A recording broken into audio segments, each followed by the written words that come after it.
Well, hello, hello, Young and the Restless Daily Recap fans, YNR fans like me. Today's recap is for Tuesday, August the 2nd, 2022. Today's episode on the Young and the Restless it was just okay to me. It was just okay.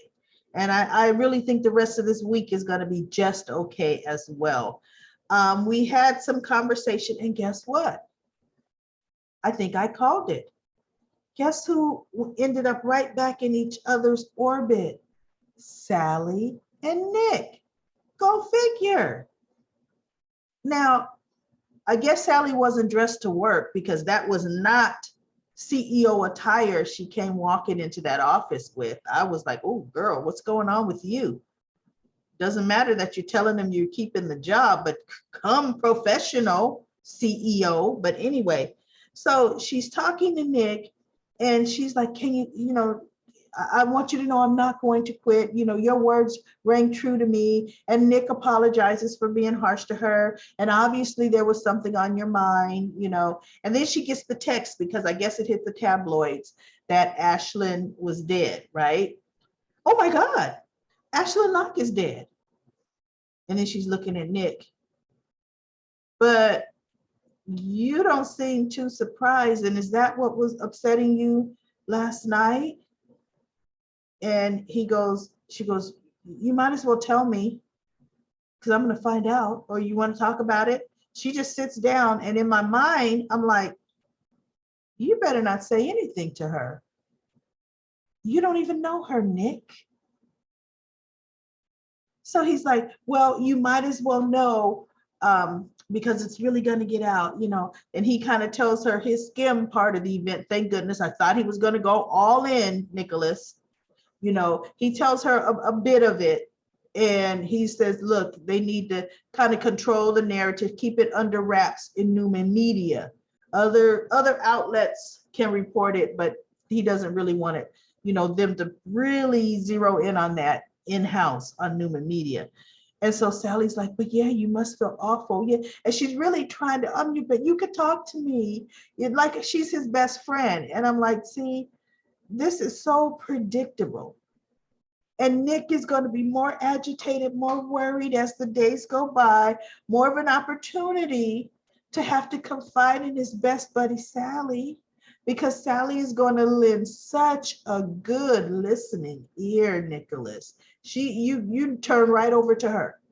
Even though Sharon is the one that's always been your confidant, she's the psychologist, although sometimes she doesn't act like it, but Sharon is a better person to share your true feelings with, but not an employee. And one that you have on 90-day probation,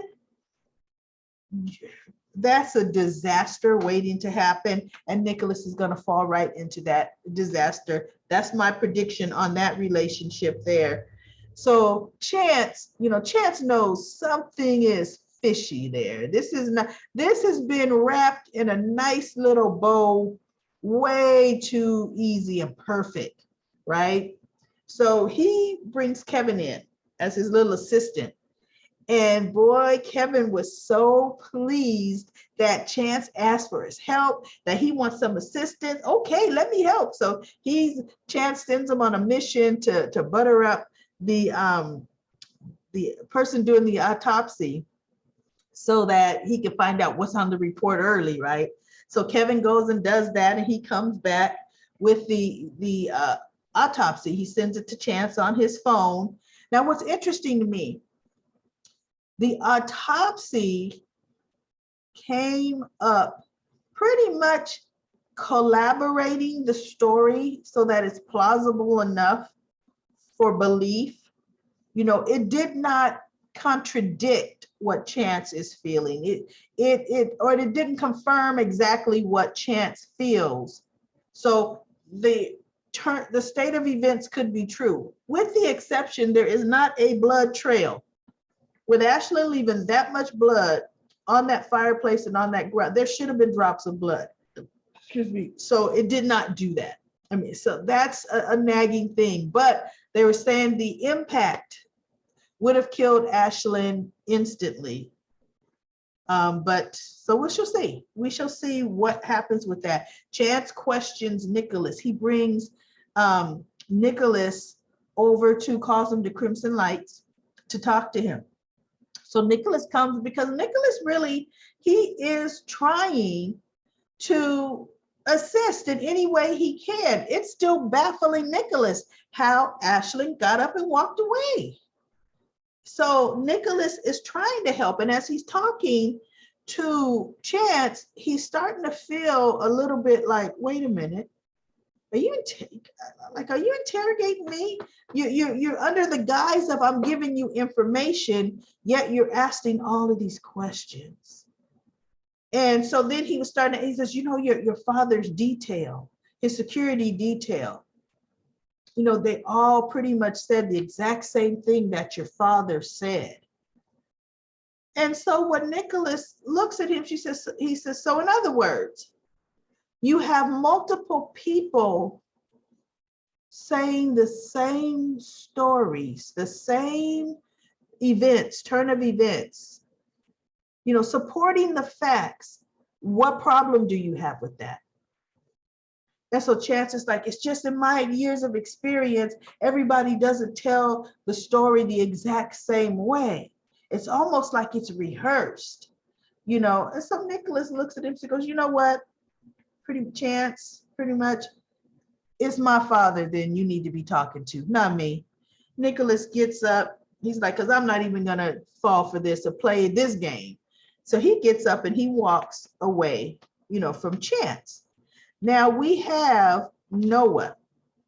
Noah meets with Victor and he pitches his top of the tower idea to Victor. Now, Victor says, he was listening. He says, boy, you put a lot of work in the proposal. Good job, my boy. And Noah was like, yeah, Grandpa, and I could do this and this and this. And then Victor ended up saying, well, the top of the tower, it has a function. It is a 24-hour restaurant. Now, in my mind, I'm thinking, since when? He goes, it has to be operational 24 hours a day. Since when? That top of the tower is in Newman Towers, an office building. It's never been a 24-hour restaurant, but okay, and he was saying how, I'm proud of you. You want to, go out and forge your own path. I encourage you to do that. That's exactly what your father did. He never encouraged Nicholas to do that a day in his life. But he says, and you go out and you learn and you increase your knowledge. And then when you come back, and I believe you're going to come back to the family business, you're going to have a lot of value you're going to bring back to the table. So good luck to you, my boy. Trying to get him. And, it was such a way that all Noah could say is, thank you, Grandpa. Thank you. Thank you for that no, Grandpa. So he goes to Allie and he breaks the news that it didn't go the way that he hoped it would go. And Allie was trying to be supportive. And she was saying, well, there's always the idea that your sister had, the Grand Phoenix, leasing space there. And I kind of think that's the way they're going to go, is going to be the Grand Phoenix. We'll see what Phyllis does with that. But he goes, that means I'd have to work with Phyllis. And she's like, well, actually, it's a business arrangement and you would just be leasing space from her. But okay, So she was very supportive. And of course, it definitely had to end with the two of them, yet in another lip lock. Those two are forever having to kiss each other. But he was so happy that she was there to, he was looking forward to her being there so that, she could give him some support and some comfort, which is exactly what she did. So that was pretty much, it for them. And actually, to me, that was all that happened. Oh, Adam and Victor. After Noah leaves, Adam comes in and Adam is talking to Victor, saying about, Ashlyn Locke, or what was he saying? You seem pretty calm and smug about Ashlyn being dead. And Victor's like, why would I mourn him? I'm not about to mourn that man. He's nothing but trouble. And so he's like, yeah, but I just was talking to Chance, and it doesn't seem that that accident is going over just as smoothly and neatly tied up as you might think. And Victor's like, wait, what were you doing talking to Chance? And how did that happen? And so Adam was like, well, he said, when did you and Chance become friends again? He goes, well, I wouldn't necessarily say friends, but we were talking. And he thinks he made an interesting statement about things not quite being as they seem or something to that effect. So he goes, in other words, Chance isn't just buying the whole story. Because Adam's thinking, I know you had something to do with this. And so Victor was saying, when someone's in trouble, we as Newmans, we come together and we circle around each other. You have no concern for your sister at all. And Adam looked at Victor and Adam said, who do you think came to you and told you that Ashlyn was unhinged and looking for revenge? It was me. I came to you. I told you. Matter of fact, he says, I even told Victoria and Nicholas. See, that was me warning the family. And he was so right. He did the right thing. So Victor is still mad, his tone he's taken towards his father. And Adam is trying to figure out what's going on. And in my mind, I'm thinking, okay, Adam, you either want to know what's going on to cause trouble. Why do you want to know what's going on? You're going to try to blackmail dear old daddy? I don't know. But Adam sure is trying to stick his nose in and uncover something. But to what end, to what good it's going to do, I really, really don't know. So if you have any feelings on that, let me know. Now, that was it for the Young and the Restless recap. And let's get into some comments. We got some Young and the Restless comments.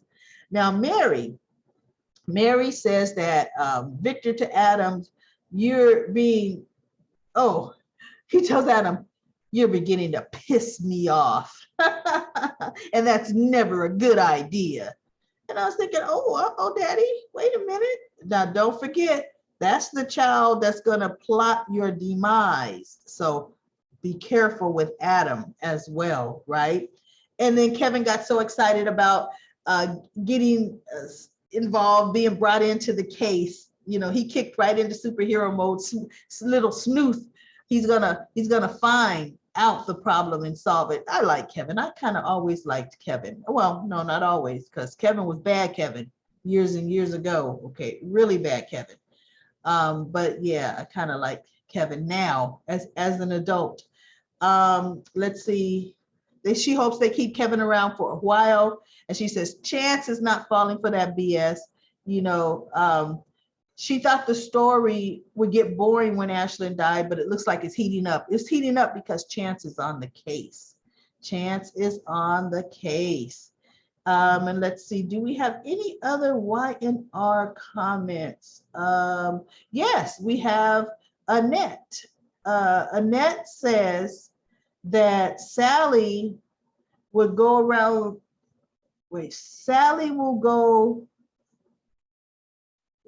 the roses because Sharon will win. I don't quite understand that particular. Sharon will win where Adam is concerned, because she knows Adam has more history with Adam. If that's what you're talking about, I don't quite know what you're talking about there, Annette. And then Annette says Ashlyn did walk out. Just wait. Keep hope alive, Annette. Keep hope alive there. And then Annette also says, thank the Lord, she's not Tessa and cannot keep her big Bayou, Louisiana mouth shut. Yes, Tessa's going to have a real hard time, but let's hope. Let's see, how they're going to make her recovery. I want to do a trivia for you Y&R old timer fans. Name me one of the bad things that Kevin did years and years ago. What bad thing in the beginning when they announced Kevin, brought Kevin into The Young and the Restless? What did he do? Can you all remember that? As a matter of fact, I'm writing this in my book so that I can remember. That was the trivia question. What did Kevin do in the past? And when I say in the past, I'm talking probably 10, 15 years ago past. So I want to hear your comments on that. Let's get some comments going about Kevin Fisher. Woo, yeah, he was not a good guy in the beginning.